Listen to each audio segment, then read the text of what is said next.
Let's see how do we declare a class in Visual Basic. First of all, we have to start with the keyword class, followed by the name of the class, which is here car. Then we list the attributes that we need for that class. And the attributes here are declared as private. That means they're going to be kept protected. And here we have the name of the variable and the data type for that variable. If we have an initial value to be set, we are going to put it after the equal sign. For the rest of the code, which is starting from the public till the end, these are the methods or the subroutines. So these are the two components of the class, the attributes and the subroutines. Here we have the first subroutine called the public sub new, which is called new. So we start by declaring the subroutine using the keyword public. That means it can be accessed from outside the class. Here we have the public sub new. The new is the first subroutine that's going to be used, which is the constructor of that class. So we're going to use this method from outside the class to create objects. Here we have by val as a string, and that means here we accept two variables. One of them is called n, the other one is called e. And these are the two values that are going to be initialized when we instantiate, when we create or declare an object from a defined class. And that's why we do not need a set subroutine or a set method for both n and e. Here we have the vehicle ID, which will equal to the n. This is the variable that we have declared, which is the attribute here. The first attribute is going to equal to the value passed to that subroutine and the engine size as well.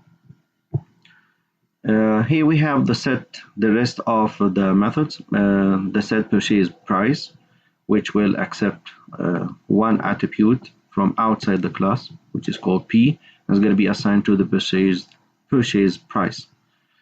And the same we have here the set registration R, and we have the set date of registration T. So all of these methods can be called from outside the class, but we have to pass to it these variables when we call them.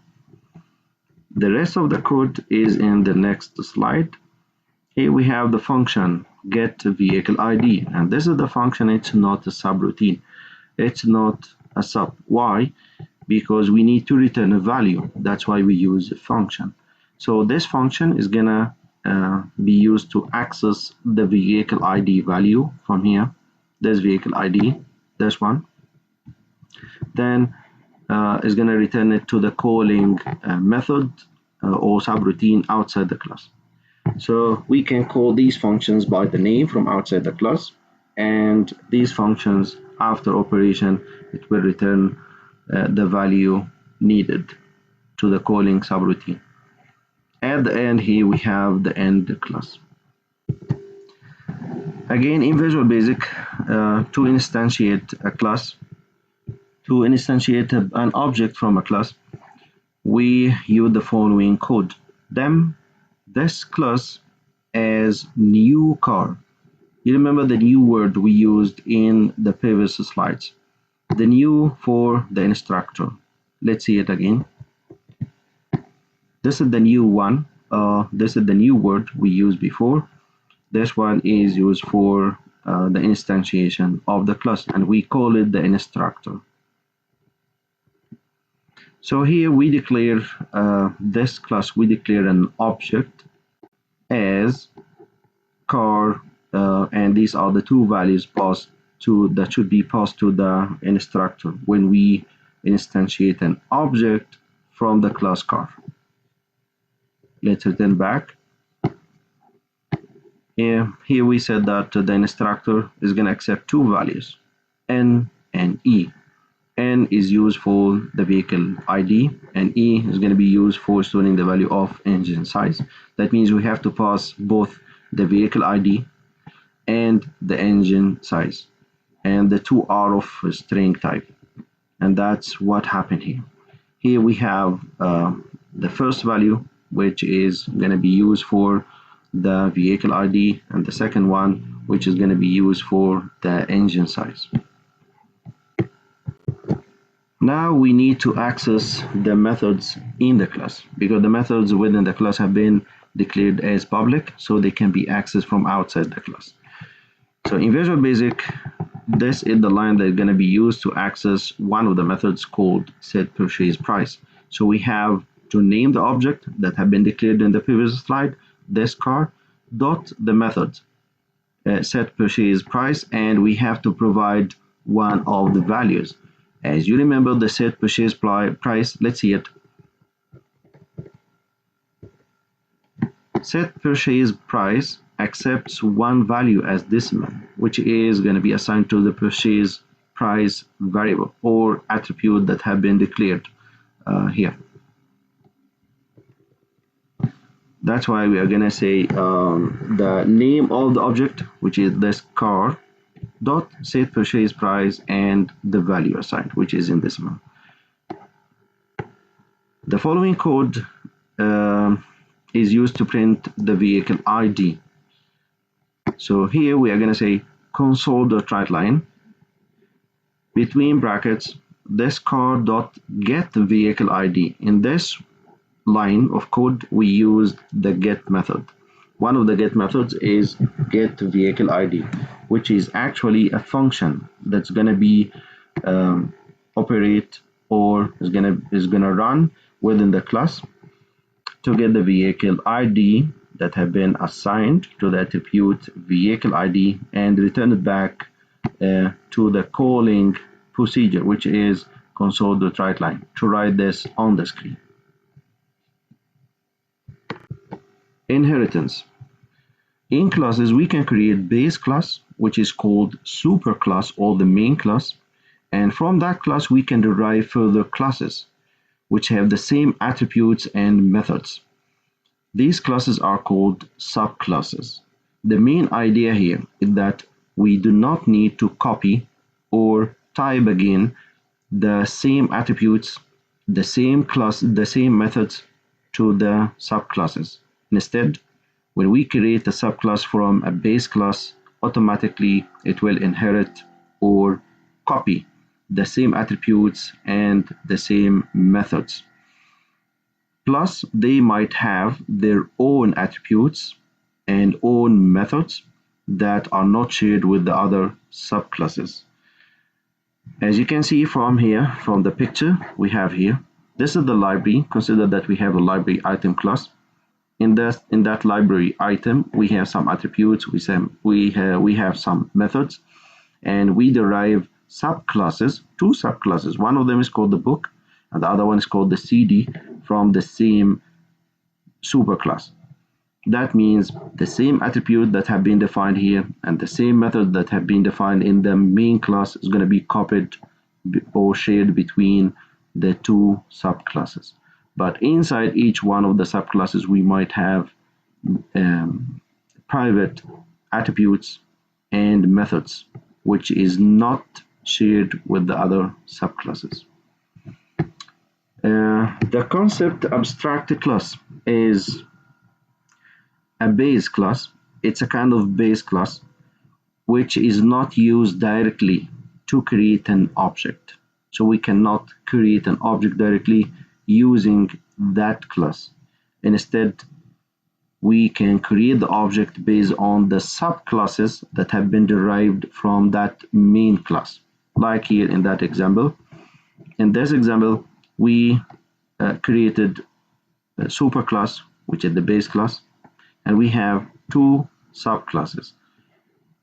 So we can create an object using the book class or the CD class, but we cannot create an object using the library items. If this is the case, we call the library item the abstract class. Let's have a look at this picture to be able to understand clearly what's meant by inheritance. In this picture, we have a base class called library item with its own attributes and methods. and we have derived two subclasses called book and CDs from the base class library item. When we create subclasses based on a base class, the same attributes and the same methods are going to be copied from or inherited from the base class to the new subclasses. However, each one of the subclasses might have its own attribute and its own methods. Instantiating an object from a subclass is the same as instantiating an object from the base class. In Visual Basic, we are going to start with the keyword them followed by the name of the object as new book. That means we create a new object based on one of the subclasses called book, and the same for the CD. And here this book, which is the new object created from the book, dot create, as you remember, that was one of the sub routines created, one of the methods created within the base class library item. And because of the inheritance, this method can be used also within that object which have been declared from a subclass. Polymorphism means that we have a method which behave differently in different classes. So we have the same name given to a method, and this method is going to be used in two different classes, like the base class and the subclass, but it behaves differently in each one of them. Let's have a look at this code. You remember the subprint details. Let's have a look at this one here. The subprint details was one of the methods defined for the base class, which is the library item, and which is used to print on the screen the title, the item ID, the on loan, and the due date. But if we want to use the same name in the subclass, but print something different or add some items to the print items.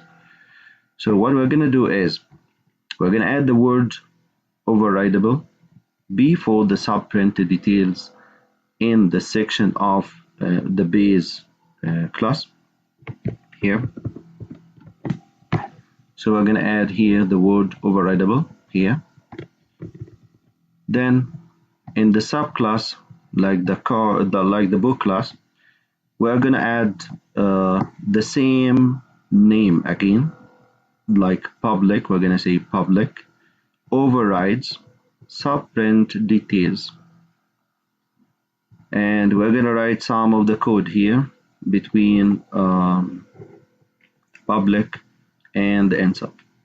Here we're going to say console.writeLine book details, and that means we're going to print the book details word, and my base dot print details. My base means we are calling the base class method, which is called the print details method. That means print the two words book details plus the method in the base class. That means the four items we mentioned before, and then print is requested, which is one of the attributes defined in the subclass. Garbage collection. Garbage collection is the process by which created objects are removed from the memory. Otherwise, we will end up with no free memory space, which is called memory leakage. And this is done automatically by the programming languages like Visual Basic and Python, but it should be done manually in other programming languages like Pascal.